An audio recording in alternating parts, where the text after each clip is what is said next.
वैसे तो पूरी केमिस्ट्री बड़ी खूबसूरत है, लेकिन जिन बच्चों ने इन चैप्टर्स को अच्छी तरह से कर लिया, बहुत ज्यादा उम्मीद कर सकते हैं कि उनके जेई मेंस के पेपर में एक अच्छा स्कोर वो ला सकते हैं। 4 से 5 सवाल सिर्फ chemical bonding and coordination compounds के चैप्टर में देखने को मिल जाएंगे। मतलब आउट ऑफ 8-9 के रेंज में ज्यादातर तो यही है। ये चैप्टर्स अगर आप करने बैठेंगे तो आप बहुत कम समय में चीजें कर जाएंगे। मतलब least effort and maximum result. Hello बच्चों, कैसे आप सब लोग। वैसे तो पूरी केमिस्ट्री बड़ी खूबसूरत है, लेकिन कुछ खास चैप्टर्स की बात की जाए जिससे ऑलमोस्ट पिछले 5 सालों में 75% से ज्यादा सिलेबस कवर किया गया है, सवाल पूछे गए हैं। जिन बच्चों ने इन चैप्टर्स को अच्छी तरह से कर लिया, बहुत ज्यादा उम्मीद कर सकते हैं कि उनके जेई मेंस के पेपर में एक अच्छा स्कोर वो ला सकते हैं। तो अगर मैं पहले चैप्टर की बात करूं, मोल कॉन्सेप्ट है फिजिकल केमिस्ट्री का, बहुत इंपॉर्टेंट चैप्टर है, अक्सर सवाल इसके ऊपर पूछे जाते हैं। दूसरे चैप्टर की अगर बात करें, वो केमिकल काइनेटिक्स है, 12th का चैप्टर इंपॉर्टेंट चैप्टर है। तीसरा चैप्टर थर्मोडायनेमिक्स है, बहुत ज्यादा सवाल बनने लगे हैं पिछले 5 सालों में। अगले चैप्टर की बात करें, एटॉमिक स्ट्रक्चर 11th का सिंपल चैप्टर है। नेक्स्ट सॉल्यूशंस 12th का चैप्टर है, एक पोर्शन मोल कॉन्सेप्ट में कवर कर दिया जाता है कंसंट्रेशन टर्म्स का, और उसके बाद कॉलिगेटिव प्रॉपर्टीज पर सवाल देखने को मिल रहा है। और आखिरी चैप्टर फिजिकल केमिस्ट्री का इलेक्ट्रोकेमिस्ट्री है, जिस पर इलेक्ट्रोकेमिकल सेल्स या इलेक्ट्रोलिसिस के ऊपर सवाल पिछले 5-6 सालों में देखने को मिलते आ रहे हैं। तो अगर ये 6 चैप्टर्स आप फिजिकल केमिस्ट्री के तैयार करके इनके ऊपर आने वाले पीवाईक्यूज को लगा लें, तो आप पक्का फिजिकल केमिस्ट्री में ऑलमोस्ट सारे सवाल सही करके आएंगे। अगर मैं पूरे केमिस्ट्री की बात करूं तो केमिस्ट्री के अगर 25 सवाल आ रहे हैं तो इनऑर्गेनिक के हिस्से कभी कभी 8 सवाल और कभी कभी 9 सवाल देखने को भी मिल जाते हैं।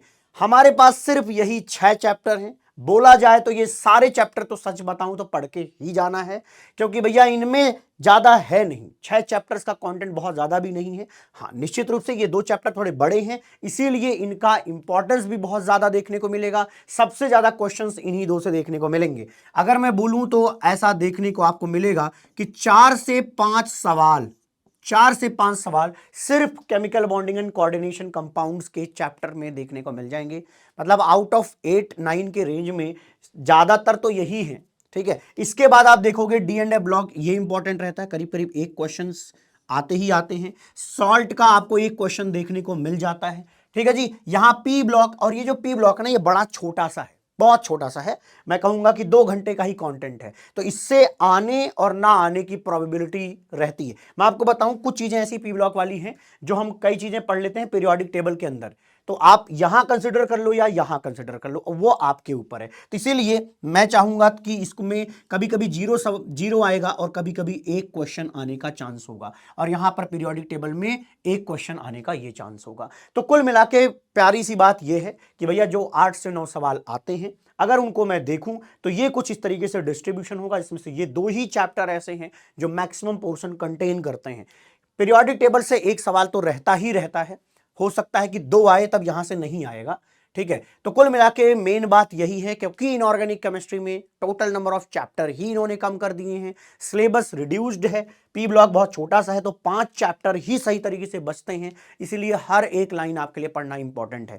मैं निश्चित रूप से कह सकता हूं, ऑर्गेनिक और फिजिकल में आप ये चीजें शायद देख पाओगे कि कहां से सवाल ज्यादा आते हैं, कहां से कम आते हैं। बट मेरा कहना यह कि भैया ये 5 चैप्टर है और पांचों बहुत बड़े नहीं है। शायद आपने पढ़ा भी होगा तो आपको अंदाजा लग रहा होगा जो मैं बात कह रहा हूं। ठीक है सर, दिमाग में ये टेंशन चल रही है कि अब तक मैंने जो काम किए, पापों का घड़ा बहुत हद तक भर चुका है, या सर कुछ कुछ तैयारियां की हैं पर सब कुछ नहीं हो पाया। आप मुझे उन चैप्टर्स के बारे में बता दो कि सर ये काम कर ले, ये काम छोड़ दे, या छोड़ नहीं दे। कम वेटेज वाले हैं। देखो, छोड़ना मैं कभी प्रेफर नहीं करता कि कोई चैप्टर छोड़ के चले जाओ। मैंने किया था, उसका भुगतान मैंने एग्जाम में भरा, तो मेरा ऐसा मानना है कि उसको इस लेवल पे कर लिया जाए कि उसका बेसिक क्वेश्चन भी आए तो हम एटलीस्ट कर लें।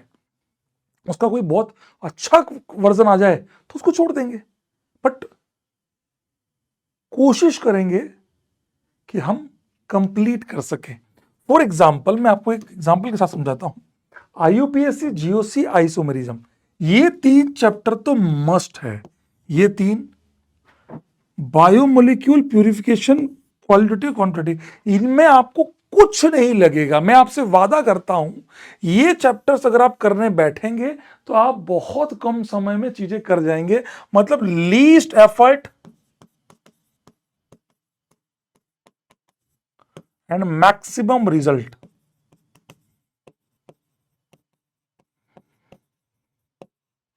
मैक्सिमम रिजल्ट, सबसे कम एफर्ट लगेगा इसके अंदर, रिजल्ट मैक्सिमम आएंगे। क्योंकि इसमें एक चीज तो तय है, 8 क्वेश्चन जो जेई मेंस पूछ रहा है उसमें से 8 में से लगभग 5 क्वेश्चन जो है वो 1 2 3 9 10 11 इनसे पूछे जा रहे हैं।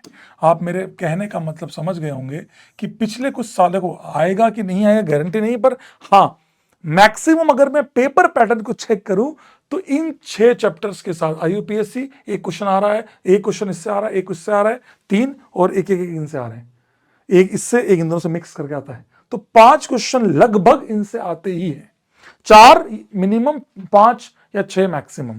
तो अगर आप 4-5 क्वेश्चन सोचिए ओसी के नाम पर, इसीलिए जब भी बच्चा निकलता है कहता है सर ओसी तो आई नहीं, यही पूछा गया तो मैं करूं क्या, पूछा ही ये गया है।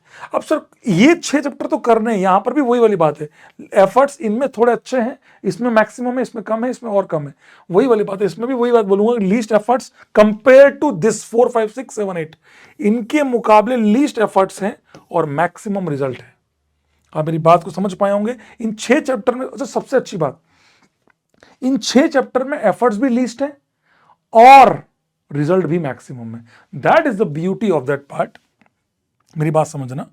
अब बच्चे ये 1 2 3 4 5, इन 5 में अगर आप चाहें तो फॉर अ टाइम बिंग इस वाले पार्ट को स्किप कर सकते हैं, क्योंकि इस एक सवाल आएगा, आप चाहे तो इसको छोड़ सकते हैं, स्किप।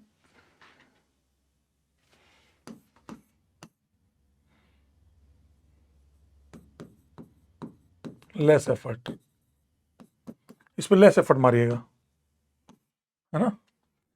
अगर इनमें भी बात करें तो मैं इनमें अगर नंबरिंग दूं, सबसे फर्स्ट नंबर पर हाइड्रोकार्बन, हेलो ऑरेंज, क्योंकि इन पे एक एक सवाल आते हैं, आप कर सकते हैं आराम से। अल्कोहल फिनोल ईथर पे तीसरा, चौथा वो आएगा, पर एफर्ट्स मारने की बात कर रहा हूं। 5 इसी सीक्वेंस में आप इनको कर सकते हैं। अगर आप ये 6 अच्छे से कर चुके हैं, सबसे पहले इसको कंप्लीट कीजिए, फिर इसको कीजिए। ये बेसिक है पूरे इन 5 चैप्टर का। पहले ये करिए, फिर ये करिए, फिर ये करिए, एक सिक्वेंसिव वे में चलिए, तो जाके आप कहीं ना कहीं जेई मेंस के बहुत करीब आते हैं। तो लेकिन हमने तो सुना है कि एल्डिहाइड का वेटेज बहुत होता है। अरे तो हर उसमें एक सवाल आएगा तो वेटेज तो बढ़ ही गया। बस ये है कि आजकल के जो पिछले 2-3 सालों की बात करें तो इन दोनों से क्वेश्चन मैक्सिमम आते हैं। ये 6 चैप्टर है ना, और इन 6 चैप्टर में मैं आपसे वादा करता हूं कि आपको एफर्ट्स लीस्ट होंगे और रिजल्ट मैक्सिमम आएंगे। आपको लगेगा सर ये तो बिल्कुल मजा आ गया।